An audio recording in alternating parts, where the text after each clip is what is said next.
So ఇప్పుడు మనం ఎలా అయితే ఇవి ఏం చేసుకోవడానికి చేస్తున్నాం, మన యొక్క నీ వీక్ అయిన తర్వాత మాత్రమే మనం దాన్ని స్ట్రెంగ్తెన్ చేసుకోవడానికి వర్కౌట్స్ చేస్తున్నాం.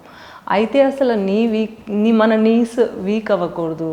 మనం నీస్ని జాగ్రత్తగా సేఫ్గా చూసుకోవాలి. అంటే ఎలాగా, ఇప్పుడు చూస్తూ ఉంటాం ఓవర్గా వాకింగ్ చేస్తూ ఉంటారు. ఓవర్గా వాకింగ్ చేయడం అనేది కొంచెం తగ్గించుకోండి.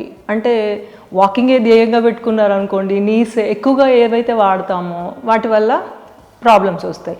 పోనీ మీరు వాక్ చేస్తున్నారు, వాక్ చేసేటప్పుడు మీ యొక్క షూ అనేది చాలా పర్ఫెక్ట్గా ఉండాలి. ఎలా అంటే మీరు వాక్ చేసినా కూడా మీ యొక్క నీస్ పైన ఎఫెక్ట్ రాకుండా ఉండడం కోసం మీరు ఏం చేయాలి, సపోర్టింగ్ కుషనింగ్ ఉన్నటువంటి షూస్ని వాడటం మర్చిపోకండి.